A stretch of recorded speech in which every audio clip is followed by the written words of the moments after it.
সাদি দুইটা নেয় না, দুইটা নেয় না। এনার্জি বিস্কিট তোমার হাতে কি বিস্কিট?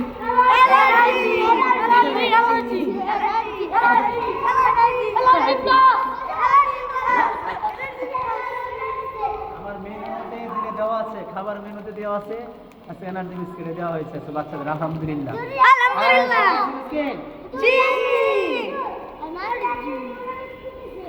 খেয়ে তাজা হয়ে যায়।